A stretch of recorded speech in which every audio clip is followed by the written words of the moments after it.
Hey up everyone, I'm back again. So wanted to try out the new HTC Desire 610, which is a mid-range trinket that HTC released to take on some of the other mid-range handsets such as the Xperia M2 and Lumia 1320.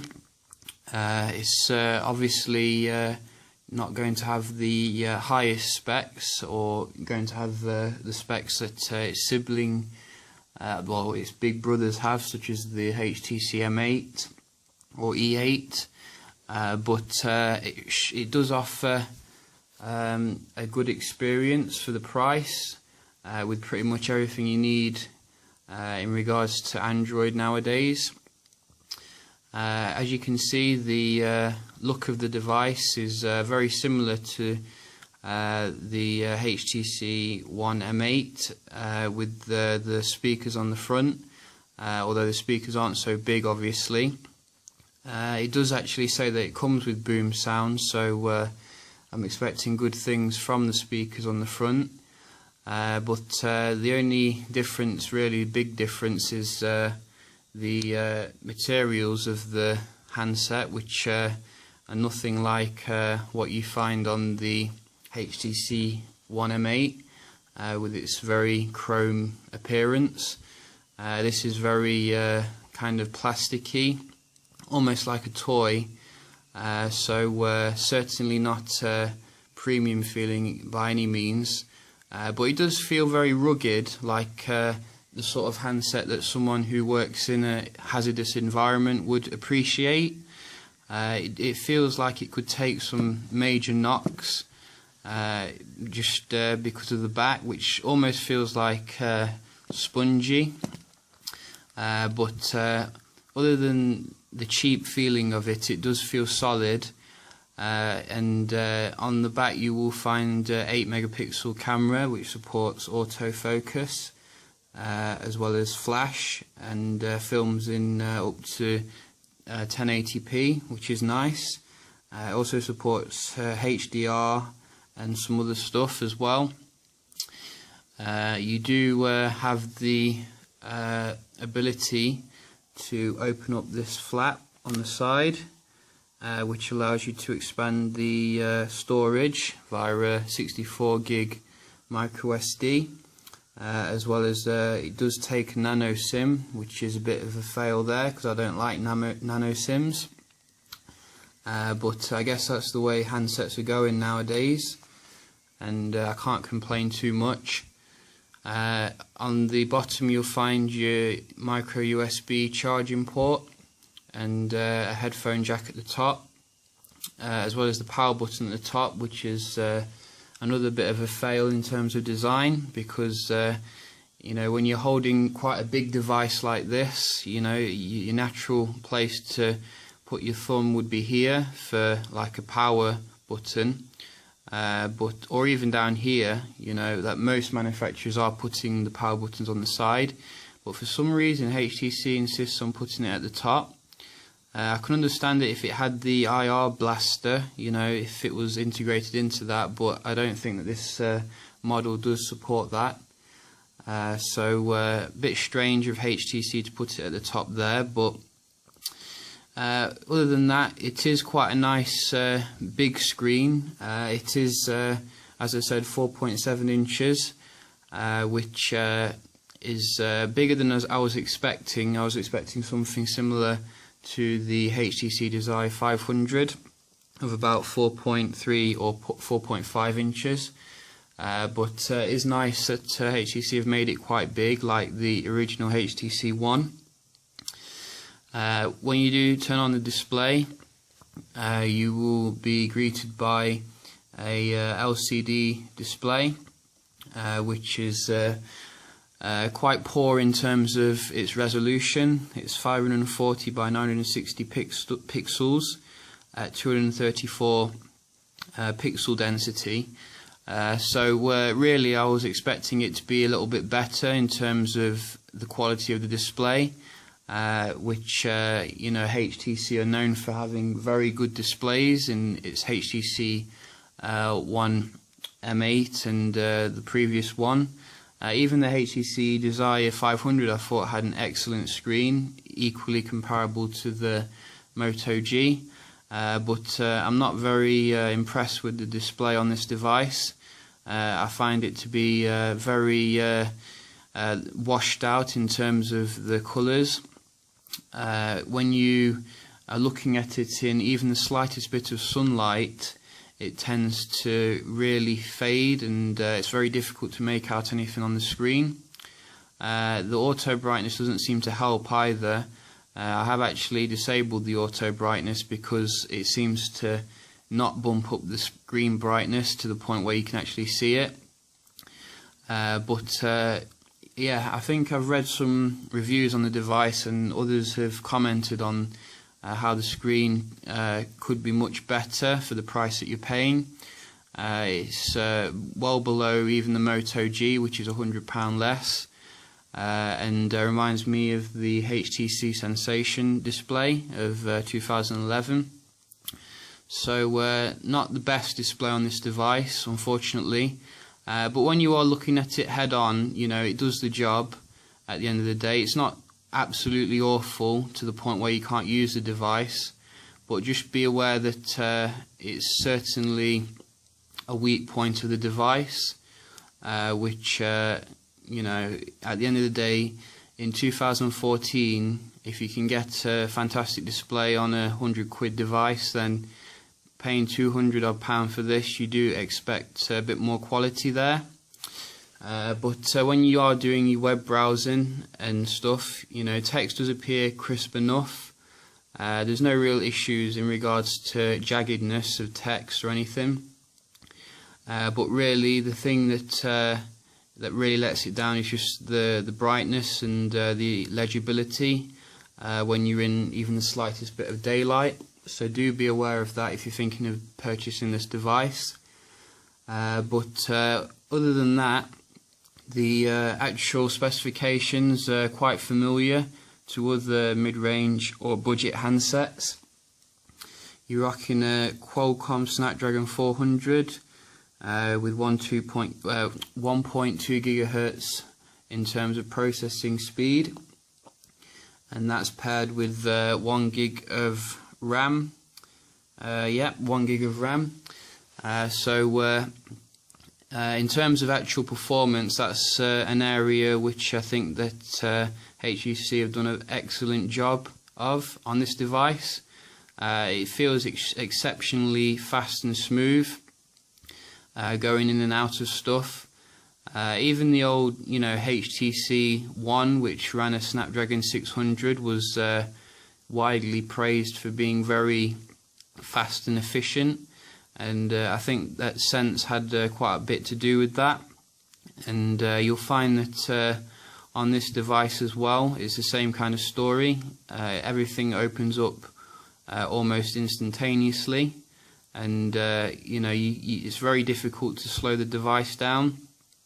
So this is certainly an area which HTC deserves credit on, which you know, it feels very fast.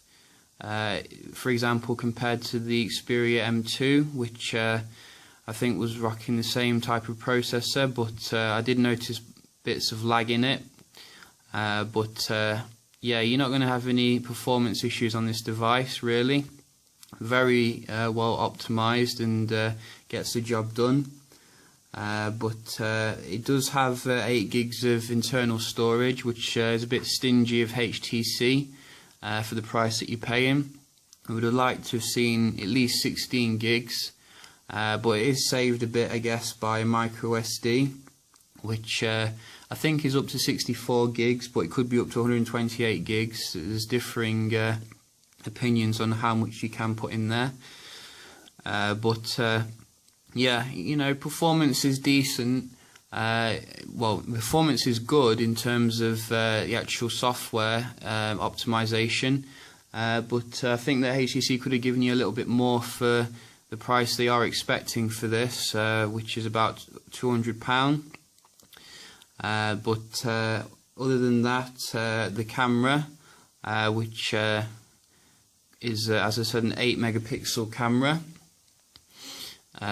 Thankfully, I don't think it suffers from the same issue I had with the HTC Desire 500, where the software would keep flipping the camera upside down. It was very annoying. But the camera I found on this device, I'd say, is decent, but by no means better than some equal cameras such as the Xperia M2. I found that focusing is relatively fast, as well as taking the picture. No issues there. The pictures it does take, I'd say, decent. There is a bit of kind of washing out of the colours on like background things when you do look at the picture in detail.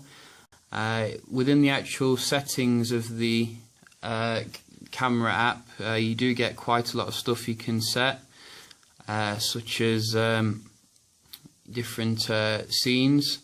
You can either leave it on auto, or you can have it on night mode or macro mode, etc., which I assume kind of change the settings to better fit the scene.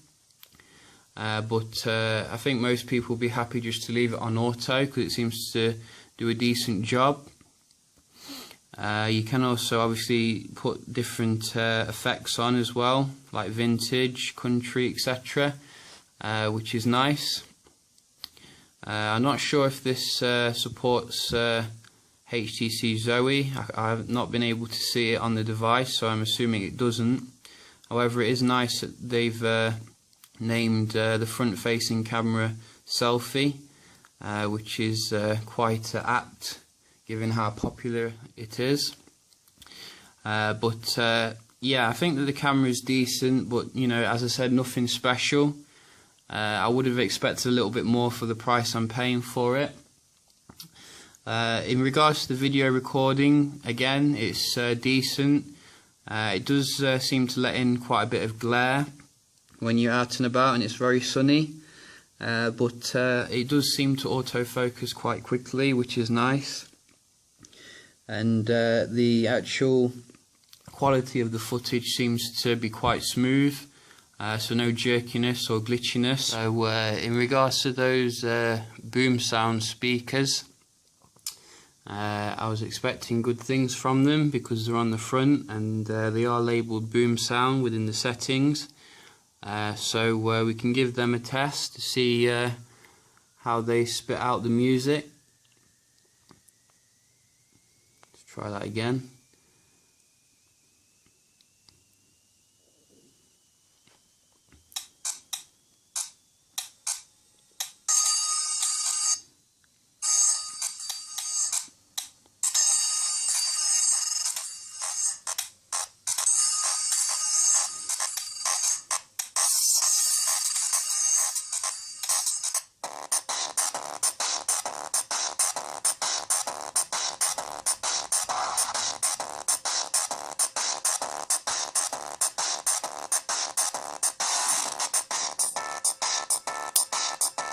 So not bad, you know. Doesn't really sound very loud, to be honest. I was expecting it to be a bit louder, but it certainly doesn't sound muffled, which is nice. You know, I think HTC is certainly on track when it comes to putting the speakers on the front. It's a very logical choice. I don't know why more manufacturers don't do it, but I was expecting it to sound a little bit louder. But I guess for the price you're paying, then you know, beggars can't be choosers. But yeah, you know, speaker is decent. So one thing that does separate this handset from the HTC Desire that I had, Desire 500, was the software, which HTC have improved a lot, in my opinion. The problem with the HTC Desire 500 is that it was still running a very old version of Android, and I think it was Android 4.1, but thankfully This one is running KitKat, which is very nice indeed, because you're paying premium bucks for a smartphone. You do want to be running the latest software with HTC Sense 6.0. So in terms of your software needs, you are running the latest software, which is nice. You are going to benefit from Project Svelte, etc. Technically, it's not the latest software. You do have 4.4.3 and soon to be Android L, but I think it will suffice for most people. The software does also come with HTC's Blink feed, which you either love or hate. I have noticed that it does seem to be very smooth on this device, unlike how I remember it on some of the other HTC devices. The content just seems to load a lot quicker, and I think it's much better in terms of just having a look at the latest news highlights. I assume that if you want to, you can actually disable it somehow within the settings. You used to be able to just hold the home screen button like that and then turn it off at the top, but hopefully you can disable it to give people choice. Yeah, I've got no complaints in regards to the software. I do like how HTC keeps its bloatware to a minimum. It does seem that you do get something called Zoe. Is that HTC Zoe? You see, I said earlier that I didn't think it supported HTC Zoe, but it seems that it does. So, props for HTC to include that. But you do get some other apps as well, such as HTC Backup, HTC Apps, the weather app, which is very nice on HTC devices. I think in general HTC Sense is a very nice skin, and it's definitely one of my favourite skins. I do like stock Android, but I think when you've got unique software experience that HTC gives you, then it really does add value to the device.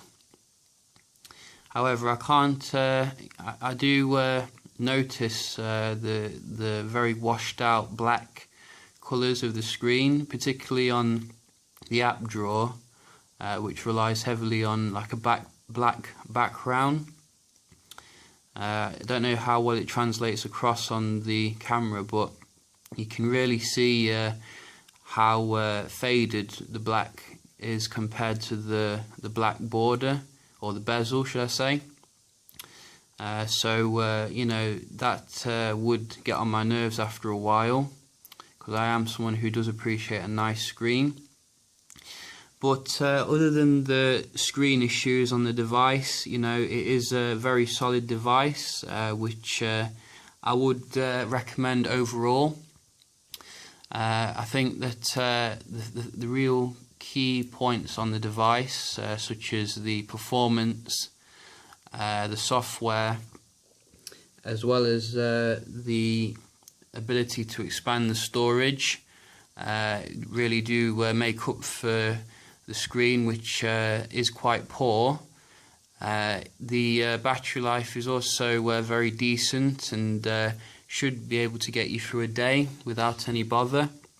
And if you do find yourself running out of battery, you can put on some nice power saving modes that HTC have put into the device, such as extreme power saving mode, which underclocks the processor. I think it does anyway. Let me just double check that.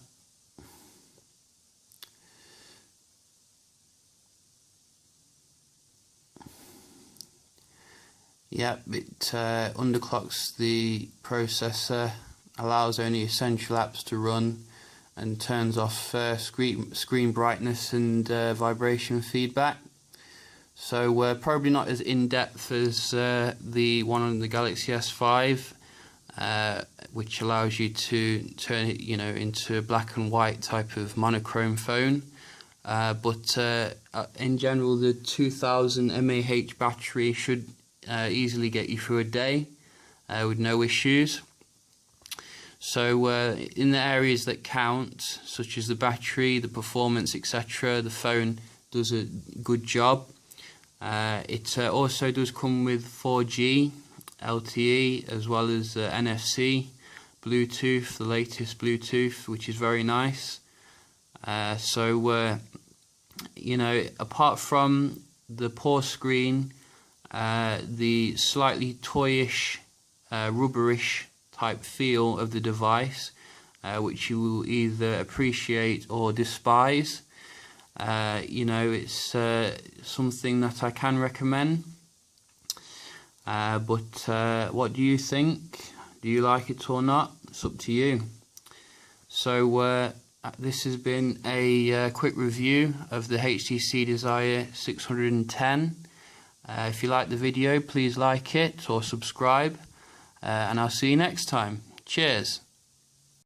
So this is how it looks under direct sunlight. You be the judge. I think that HTC can do better, but what do you think?